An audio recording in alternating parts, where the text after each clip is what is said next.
धन्यवाद, धन्यवाद मेरे प्रिय भाई बहनों। क्यों क्यों करना चाहिए हमें स्तुति, आराधना, प्रार्थना?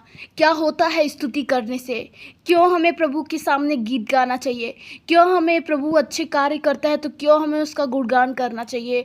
उसके बारे में हम लोग समझेंगे और प्रभु के पवित्र वचन के द्वारा आज के समय में हम अपने जीवन में शांति, प्रेम, बहुत सारी शांति को ग्रहण करेंगे, जिससे प्रभु हमें आशीष करेगा। मेरे प्रियो, यह वचन आपके जीवन में दो-धारी तलवार होगा और आप सारे उद्धार को पाएंगे। धन्यवाद। वचन की ओर बढ़ते हैं। आओ हम यहोवा के लिए ऊंचे स्वर से गाएं, अपने उद्धार की चट्टान का जय जयकार करें। हम धन्यवाद करते हुए उसके सम्मुख आए और भजन गाते हुए उसका जय जयकार करें, क्योंकि यहोवा महान ईश्वर है और सब देवताओं के ऊपर महान राजा है। पृथ्वी को गहरे स्थान उसी के हाथ में है और पहाड़ों की चोटियाँ भी उसी की हैं। समुद्र उसका है और उसी ने उसको बनाया है और स्थल भी उसी का रचा है। आओ हम झुककर दंडवत करें और अपने कर्ता यहोवा के सामने घुटने टेके, क्योंकि वही हमारा परमेश्वर है। हम उसकी चराई हुई प्रजा है और उसके हाथों की भेड़ें हैं।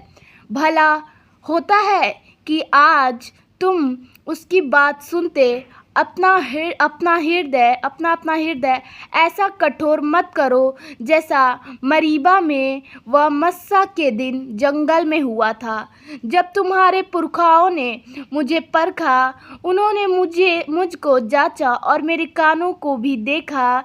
40 वर्ष तक उस पीढ़ी के लोगों से रूठा रहा और मैंने कहा, ए तो भटकने वाले मैं मन के हैं, इन्होंने मेरे मार्गों को नहीं पहचाना। इस कारण मैंने क्रोध में आकर शपथ खाई कि ये मेरे विश्राम स्थान में कभी प्रवेश न करने पाएंगे।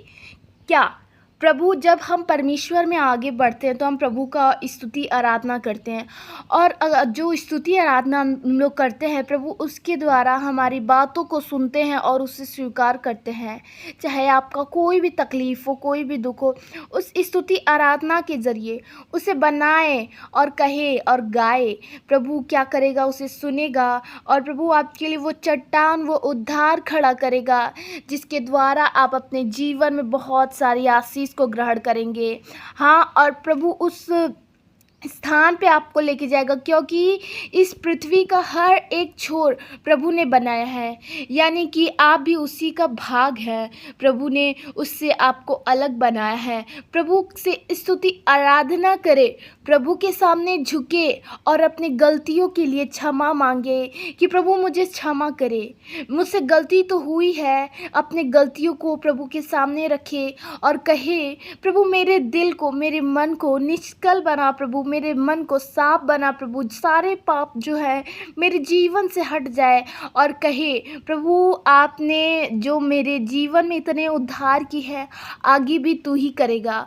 और अपने जो कठोर हृदय है प्रभु के हाथों में सौंप दे और कहे, प्रभु इस दिल को इतना मजबूत कर दे कि ये सिर्फ अच्छे के रास्ते पे चले और अच्छाई करे। तो ऐसे अगर आप कहते हैं तो प्रभु आपके मार्गों में आपका सहायता करेगा और आपको भटकने नहीं देगा। उस राह में जिसमें लाखों हजारों लोग भटक रहे हैं, उनसे प्रभु आपका अलग रास्ता निकालेगा, जिस रास्ते पे आप चलेंगे और प्रभु और आपको सही गाइडेंस के साथ, सही मार्गदर्शन के साथ आपको आगे बढ़ाएंगे। तो आपको प्रभु में बढ़ना है, प्रभु की बातों, प्रभु की वचनों की ओर ध्यान लगाना है। मेरे प्रियो, प्रभु अनाथों का सहारा है। जैसे प्रभु ने यायर की बेटी को चंगा किया था, वैसे आपको भी चंगा करेगा। प्रभु ने तो बहुत सारे टूटे दिलों को जोड़ा है, उसी प्रकार प्रभु आपको भी जोड़ेगा। इस वचन के द्वारा प्रभु आपके जीवन में बहुतायत से आशीष करे। धन्यवाद। आमीन, आमीन। मुझे विश्वास है प्रभु के वचन के द्वारा आप बहुत सारे उद्धार आशीष को पा रहे हैं। आमीन।